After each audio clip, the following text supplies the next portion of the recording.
Hello everyone and welcome to our YouTube channel. तो आज मैं आपको बताने वाली हूँ एक कहावत से जुड़ी एक कहानी। आपने ये चीज़ तो सुनी होगी कि अपना कर्म जो है वो निर्धारित करता है कि हमें क्या फल मिलेगा। अगर हम अच्छा कर्म करते हैं तो हमें फल भी अच्छा मिलता है, अगर हम पाप ही पाप करते हैं तो हमें अपने जीवन में बहुत ज़्यादा दर्द फल होता है, उसकी प्राप्ति होती है जो हमें बिल्कुल भी आनंदित नहीं करता, जो सिर्फ दुख दे सकता है। इस तरह का फल मिलता है।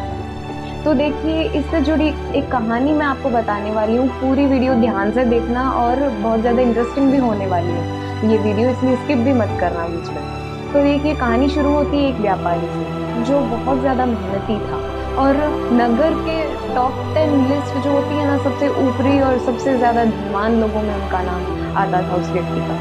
तो वो बहुत ज़्यादा खुश था, प्रसन्न रहता था और वो बहुत ही ज़्यादा एकदम परफेक्ट इंसानों में काउंट होता था। तो उसकी शादी हो गई और उसे एक लड़का भी हुआ जिसका नाम उसने सोमनाथ रखा। वो लड़का जो था वो बहुत ही ज़्यादा तेजस्वी लग रहा था, हर चीज़ में अपनी जिज्ञासा दिखाता था वो कि मुझे ये काम भी करना है, वो भी करना है, मैं बहुत ज़्यादा इंटरेस्टेड हूँ। हर चीज़ में वो बहुत ज़्यादा उत्साहित रहता था। तो ये चीज़ देखकर वो जो व्यापारी था वो बहुत ज़्यादा खुश हो गया था।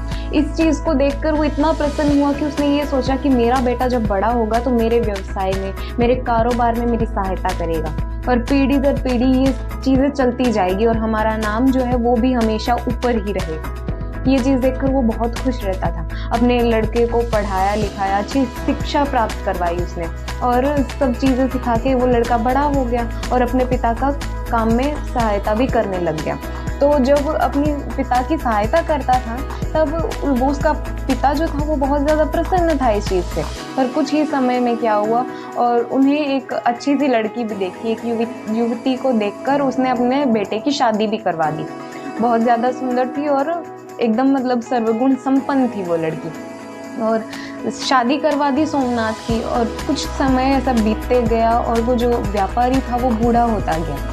फिर इसी के साथ चलते ये जो सोमनाथ था उसकी भी सारी जो आदतें थी वो बदलने लग गई, समय के साथ बदलने लग गया वो। और सोमनाथ जो था उसने फिर जुआ खेलना शुरू कर दिया।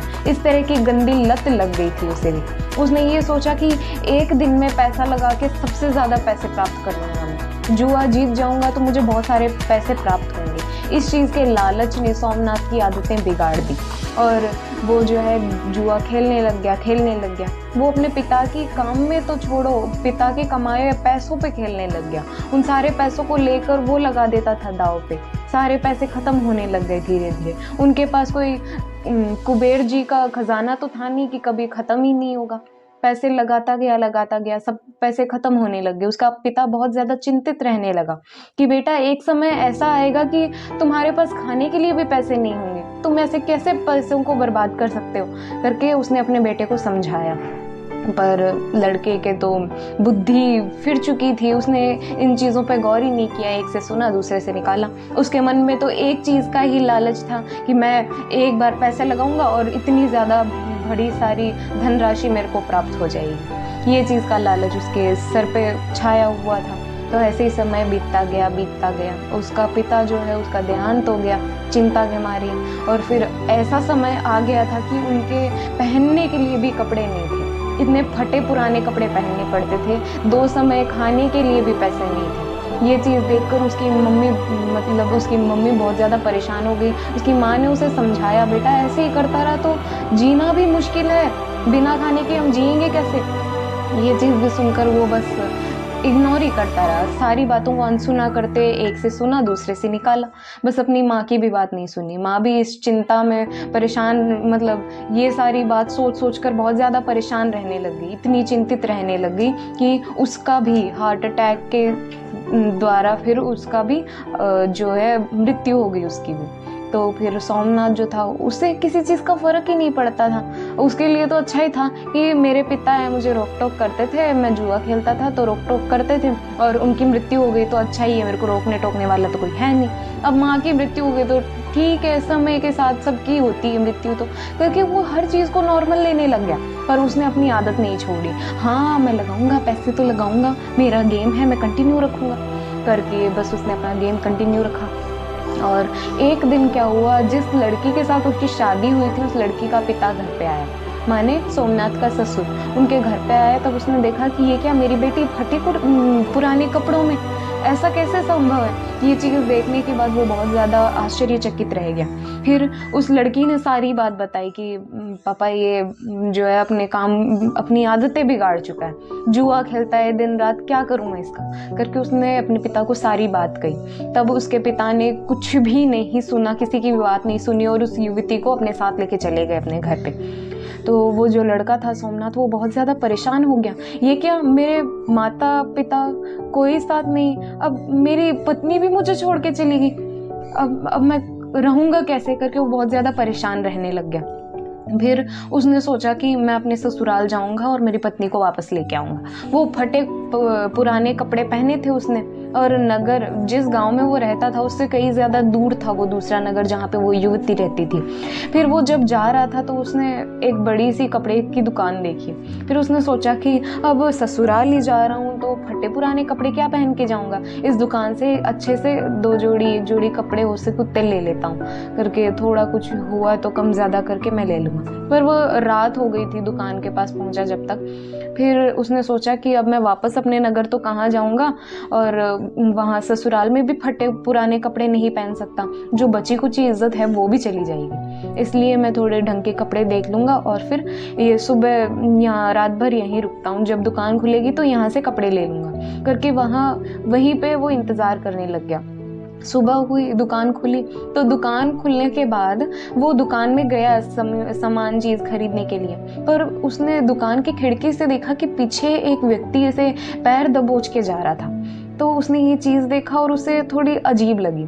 तो ये उसी व्यक्ति के पीछे एक और लड़की जा रही थी। उसने ये देखा कि ये कौन है, इसे ऐसा लग रहा है कि जैसे मैंने कहीं देखा हुआ है। उसने अपने दिमाग पे सोच विचार किया और सोमनाथ जो है वो उन लोगों के पीछे पीछे चला गया। एक लड़का गया, फिर एक लड़की गई। ये क्या चक्कर है, मतलब ये लड़की को जाना पहचाना लगता है, कौन है ये लड़की, सोचने लग गया और वो उन लोगों के पीछे गया और एक तरफ पीछे छुप के उसने उन दोनों की बात सुनी। वो जो लड़की थी वो सोमनाथ की पत्नी थी। तो उसने ये सुना कि वो जो लड़की थी वो ऐसा कह रही थी, ये दूसरे लड़के के साथ जिसके साथ वो गई थी उसे ऐसा कह रही थी कि मैं तुमसे बहुत ज़्यादा प्रेम करती हूँ, वो तो बस मेरे पिता ने उस सोमनाथ के साथ मुझे बांध दिया था। और दूसरी बात, उसने अपनी आदतें बिगाड़ के मुझे खाना तक भी नसीब नहीं हुआ। इस तरह की आदतें बिगाड़ी उसने खुद की, ना ही तो पहनने के लिए कपड़े हैं, ना ही खाने के लिए खाना। अब मैं तुमसे बहुत ज़्यादा प्रेम करती हूँ, मुझे नहीं पता, तुम मेरे को लेके चलो, और मैं तुम्हें एक राज की बात बताने के लिए यहाँ पे तुम्हें बुलाया है। ये चीज़ सुनने के बाद वो लड़का बोला कि राज की बात, जल्दी बताओ क्या राज की बात है। फिर वो लड़की बोली कि जहाँ सोमनाथ रहता है जिस मकान में, उस मकान में मेरे ससुर जी ने, माने सोमनाथ के पिता ने, घर के चार कोनों में सोने के घड़े भर के, मतलब सोने के सिक्कों से भरे घड़े छुपाए हैं। उन्हें डर था कि अगर सोमनाथ को पता चल गया तो फिर वो उन पैसों को भी उड़ा देगा। तो ये राज की बात बताने के लिए बताया, मैंने बुलाया था तुम्हें, और ये बात है, तुम जाके उस सोमनाथ से घर खरीद लो। मुझे पता है वो पक्का घर बेचने के लिए मना नहीं करेगा, क्योंकि उसे भी पैसों की ज़रूरत है। तुम जाओ और वो घर खरीद लो, और उस घर में नीचे घड़े के अंदर, मतलब चार कोने अगर खोदेंगे तो चार घड़े निकलेंगे और उनके अंदर सोने के सिक्के मिलेंगे। हम आगे की ज़िंदगी उन पैसों से गुजार लेंगे, बस है इतना तो काफ़ी है अपने लिए, करके ये चीज़ फिर उस लड़की ने उस लड़के से कही। ये सारी बात सुन ली सोमनाथ ने। सोमनाथ जो है वो भाग के अपने घर गया और उसने सोचा मेरे साथ धोखा हुआ, मेरी पत्नी जो थी वो बस मेरे साथ ऐसे ही बंधी हुई थी। ठीक है, सबका समय आएगा। पर इस बार सोमनाथ जो है वो बस एकदम, मतलब सोचने लग गया, बचपना छोड़ दिया उसने, जुए जैसी आदत को त्यागने का उसने निर्णय कर लिया। वो गया अपने घर, उसने अपने घर के चारों कोनों में से खुदाई करके उन घड़ों को बाहर निकाला, और घड़ों को निकाल कर वो पैसे, सारे पैसे तो एक तरफ निकाल लिया और उन घड़ों के अंदर कोयला भर दिया। कोयला भरने के बाद वो जो पैसे थे, उसने ये सोचा कि बस वो इंतज़ार कर रहा था कि उसकी जो पत्नी थी उसका प्रेमी कब आएगा, उसका इंतज़ार ही कर रहा था कि वो आएगा और पैसे घर खरीदने की बात करेगा और तब मैं इसे दे दूँगा, मुझे अब कुछ भी नहीं चाहिए। तब वो जो व्यक्ति था प्रेमी, वो आया घर पे और घर पे आकर उसने बोला कि श्रीमान मुझे ये घर खरीदना है, इस नगर में मैं अपना नया व्यवसाय जो है, नया काम शुरू करने वाला हूँ, तो मुझे रहने के लिए जगह चाहिए थी और मैंने सुना कि आप ये घर बेचने वाले हो, तो मुझे ये घर चाहिए था। ये ऐसा कहकर फिर उसने सोमनाथ से कहा। सोमनाथ बोला हाँ जी ठीक है, ज़रूर ज़रूर करके उसने रकम बता दी कि ये घर इतने में मिलेगा, उसे पैसे मिल गए। फिर जो सोमनाथ था उसने घर वाले पैसे लिए और अपने जो वो सोने वाले सिक्के उसने एक बैग में इकट्ठे कर लिए थे वो भी लेकर दूसरे नगर में चला गया।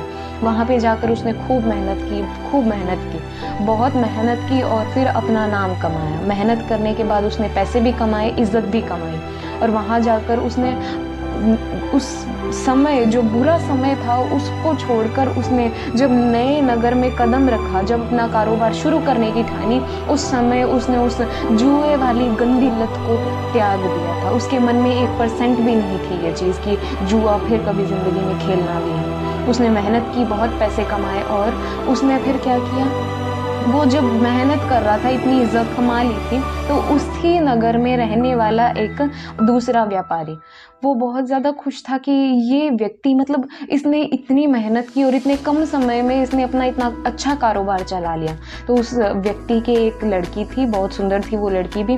फिर उसने उसकी बेटी के साथ सोमनाथ का विवाह करवा दिया। मतलब सोमनाथ से जाके पहले बातचीत की और विवाह तय कर दिया और शादी भी करवा दी। और तब सोमनाथ को समझ आया कि देखा, मेरे कर्म ही मेरा फल है। मैंने जुआ खेला, मुझे उस बुरे समय के साथ चलना पड़ा और अब मैं मेहनत करके और ईमानदारी से इतना इज्जत कमाई, मैंने पैसे कमाए अब मेरे साथ मेरी पत्नी भी है, मेरी इज्जत भी है, मेरे पैसे भी हैं। पर उस समय मैंने जुआ खेला, मेरी गंदी लत के कारण मैंने माता पिता को भी खो दिया, मेरी पत्नी भी मुझे छोड़ के चली गई, कोई भी मेरा साथ देने के लिए तैयार नहीं था। उधार मांगो तो कर्जा इतना सर हो गया था कि लोगों ने पैसे देने से भी मना कर दिया था। तो मेरा कर्म ही मेरा सब कुछ है, ये चीज़ सोमनाथ को समझ आ गई थी।